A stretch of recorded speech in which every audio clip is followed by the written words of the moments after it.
Welcome to my presentation about a TOK perspective on the development of athletic performance.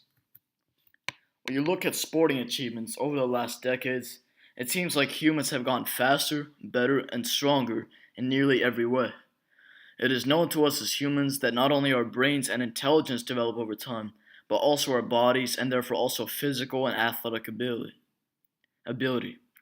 In this thought-provoking TED Talk, David Epstein explains how society is challenging how we intuitively view sports performance. Several factors such as innovation, democratization, and imagination have recently come at play in shattering athletic records, and the development of our natural talents is only a small part of this development. Over time, experts in the sport industry have adapted their ways of analyzing and approaching the business of athletic performance through a shift from intuition to reason. This leads me to the critical knowledge question associated with this topic of to what extent can intuition and reason help us enhance and reshape how we view athletic performance. With that being said, I'm going to show you guys the first 2 minutes of Epstein's TED Talk.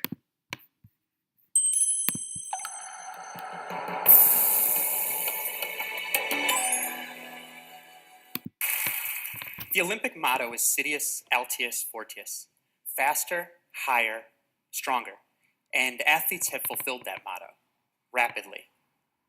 The winner of the 2012 Olympic Marathon ran 2 hours and 8 minutes.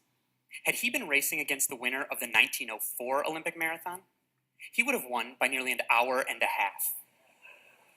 Now, we all have this feeling that we're somehow just getting better as a human race, inexorably progressing. But it's not like we've evolved into a new species in a century. So, what's going on here? I want to take a look at what's really behind this march of athletic progress. In 1936, Jesse Owens held the world record in the 100 meters.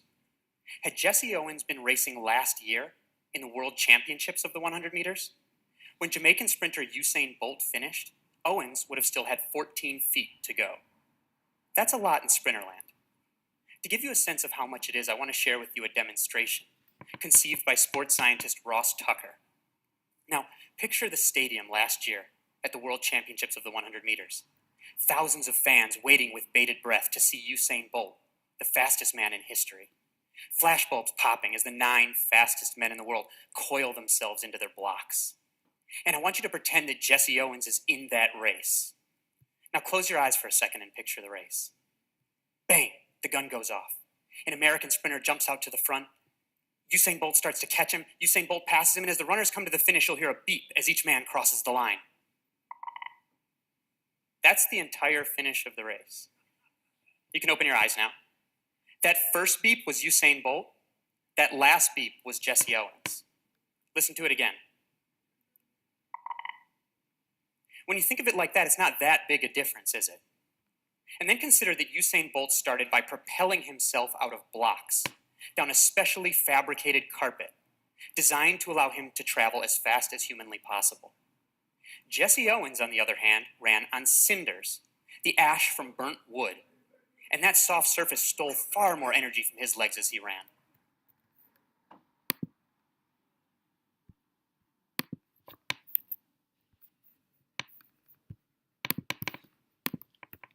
One of the key things we can pick from these first 2 minutes is that we often think of the human race as progressing naturally and therefore also progressing in athletic performance. But as he mentions, it's not like we become a new species in just a century. It's the critical progress the innovative experts have made in developing and designing more advanced scientific sports technology to allow athletes to perform to the very best of their ability, and without being hindered or slowed down by any possible underlying obstacle. He compares Usain Bolt to Jesse Owens, who in 1936 set the world record for 100 meters with a time of 10.2 seconds, which is extremely impressive. Usain Bolt, on the other hand, recorded a time of 9.77 seconds in the 2013 Olympics, 14 feet faster than Owens. However, due to advancements in track surface technology, Bolt has been able to propel himself repeatedly from starting blocks on what Epstein calls a specially fabricated carpet, whereas Owens had to dig holes in the ground and run on the ash from burnt wood, which still far more energy, thereby inhibiting his real potential. Based on biochemical research on Owen's joints, given the same conditions, Owens would have just been one stride from Bolt.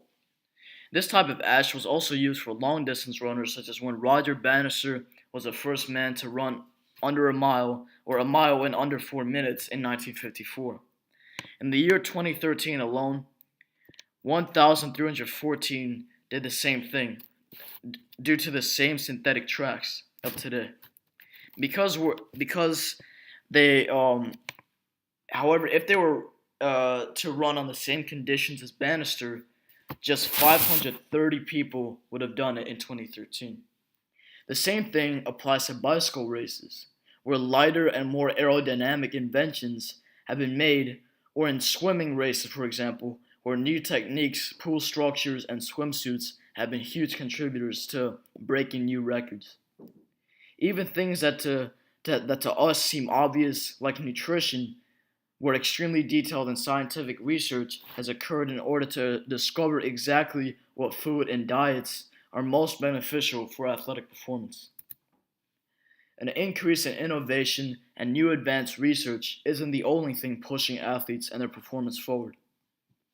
The democratization and imagination in sports are two critical factors that at times are looked over.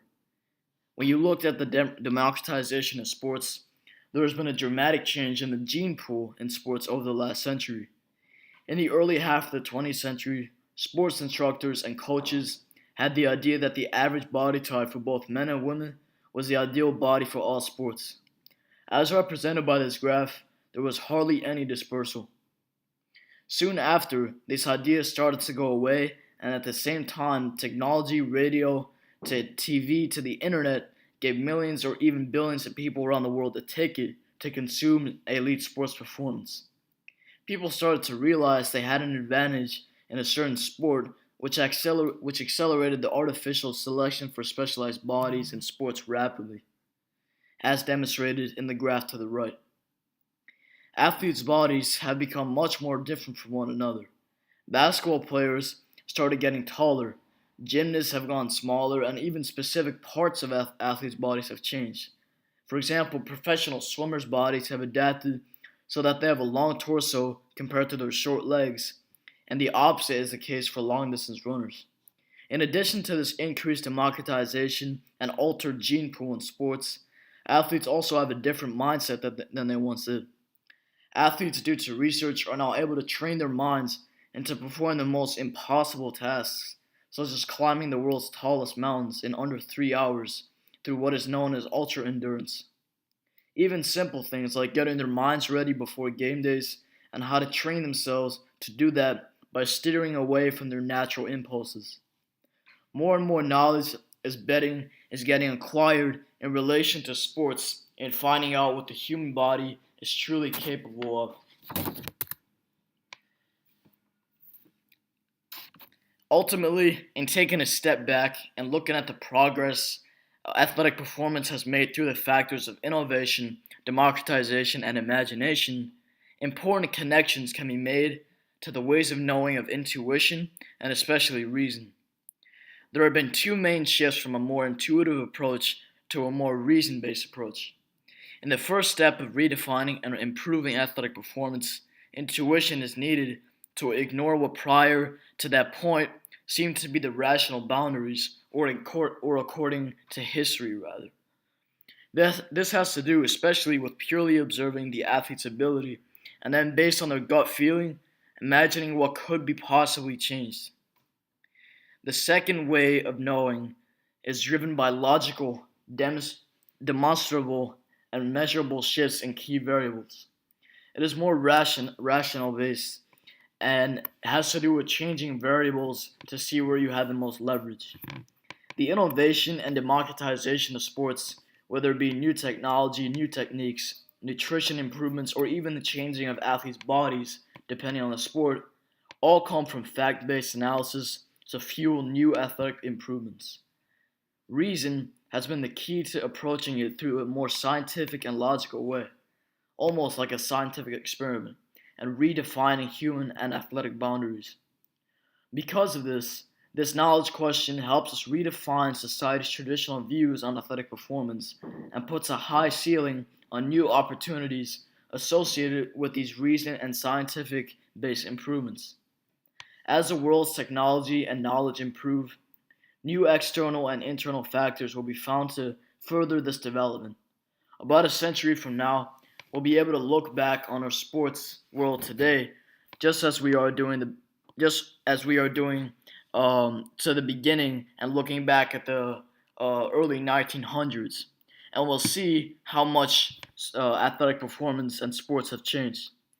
Like much of the world, I can't wait to find out how athletic performance will keep progressing.